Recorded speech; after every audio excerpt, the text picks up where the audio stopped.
그래서 이제 양악수술 장면을 무슨 뭐 좀비 영화나 막 의학 드라마처럼 피가 막 줄줄 막 흐르고 막 사방으로 튀고 의사는 또 막 소리 지르면서 뛰어다니고 막.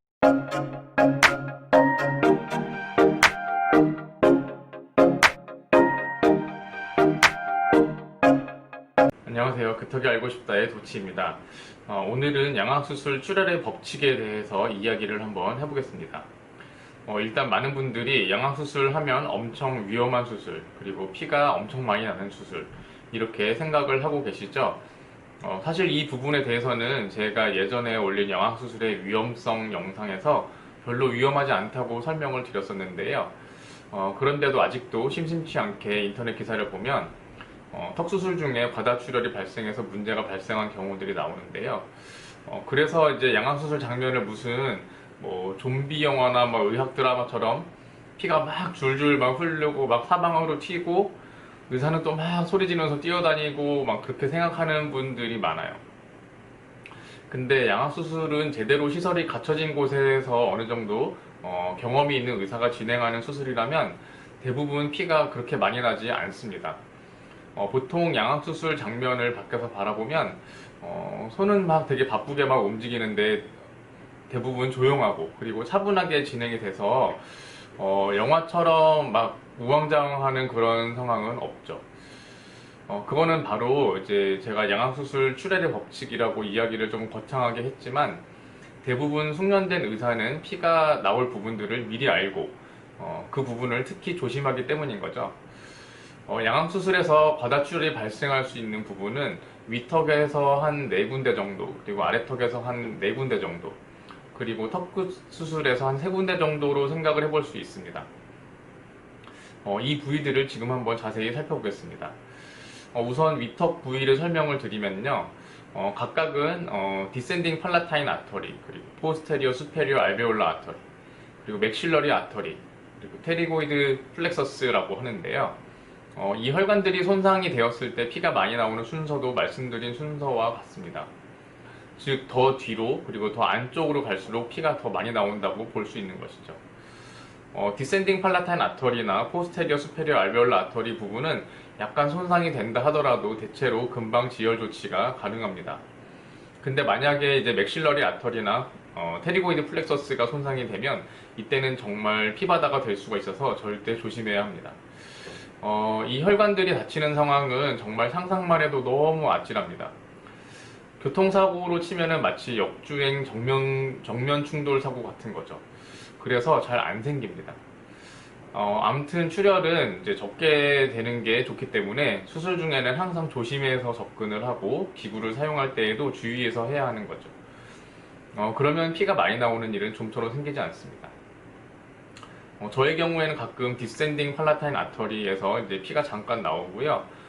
포스테리어 수페리어 알베올라 아터리나 아니면 맥실러리 아터리 혹은 뭐 테리고이드 플렉서스 같은 데서 피가 난 경우는 지금까지 없었습니다. 그리고 아래턱으로 한번 가보겠습니다. 아래턱은 양악 수술을 할 때, 그리고 이제 상악턱 수술을 할 때 이제 둘 다에 해당이 되는데요. 인페리어 알베올라 아터리, 그리고 레트로 맨디블라 베인, 그리고 맥실러리 아터리와 페이셜 아터리, 이 네 군데의 부위가 있습니다.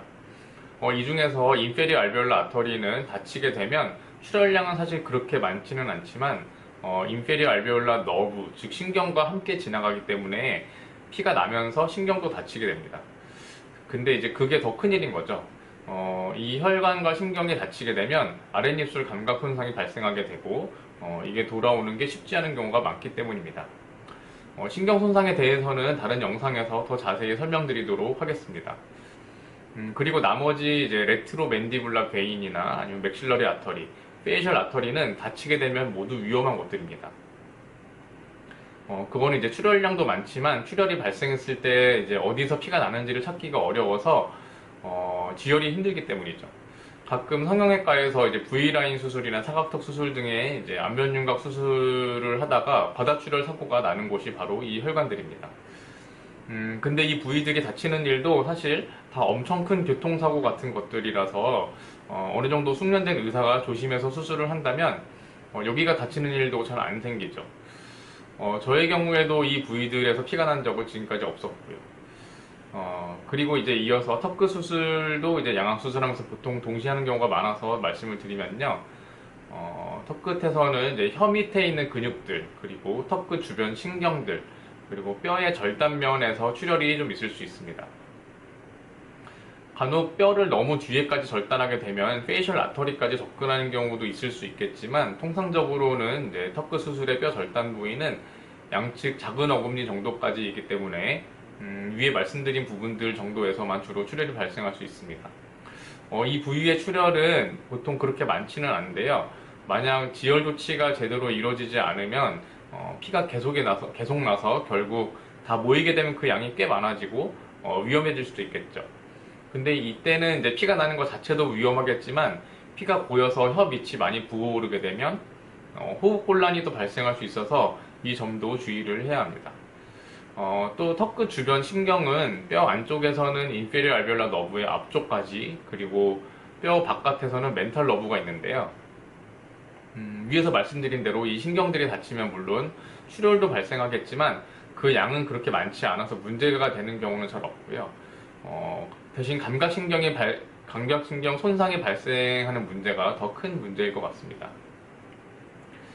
저의 경우에는 턱끝 수술 후에 가끔 지연된 출혈로 인해서 혀 밑이나 턱 밑에 이제 멍이 드는 부분은 있었어도 신경이 다치거나 조절이 안 될 정도로 출혈이 많았던 적은 없었던 것 같습니다.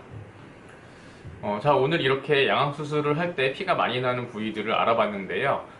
어려운 영어 용어도 막 나오고 그래서 다 이해하실 수는 없었겠지만, 그래도 많은 분들이 걱정하시는 과다출혈이라는 부분에 대해서 최대한 솔직하고 자세하게 설명드리려고 노력을 했습니다. 사실 출혈은 수술을 하는 이상 발생할 수밖에 없는 부분이라서 아예 안 나게 할 수는 없는 거고요. 항상 조심하는 수밖에 없는 것 같습니다. 그래서 턱 수술이 안전하게 계획대로 잘 이루어진다면 보통 출혈량이 그렇게 많지 않아서 수혈을 하는 일도 잘 없기 때문에 피가 나는 거를 이제 너무 걱정하실 필요는 없는 것 같습니다. 저도 지금까지 수술을 하다가 피가 많이 나서 수혈한 적도 한 번도 없었기도 하고요. 그리고 가끔 양악수술은 위험하니까 하악수술만 받으면 안 될까요? 하시는 분들이 계시는데, 오늘 설명을 보면 아래턱 수술에서도 충분히 과다출혈이 발생할 수 있는 부분들이 많기 때문에 아래턱 수술이 덜 위험하다라고 생각하시는 건 적어도 출혈의 측면에서는 맞지 않는 이야기인 것 같습니다.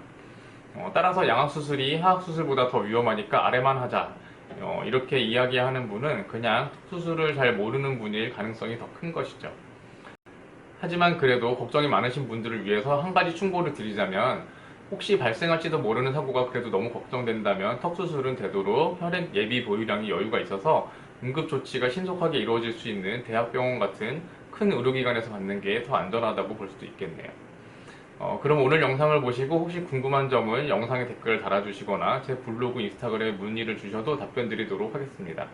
제 영상이 마음에 드셨다면 좋아요, 구독, 알림 설정 부탁드립니다. 저 도치는 그럼 다음 영상에서 또 인사드리겠습니다.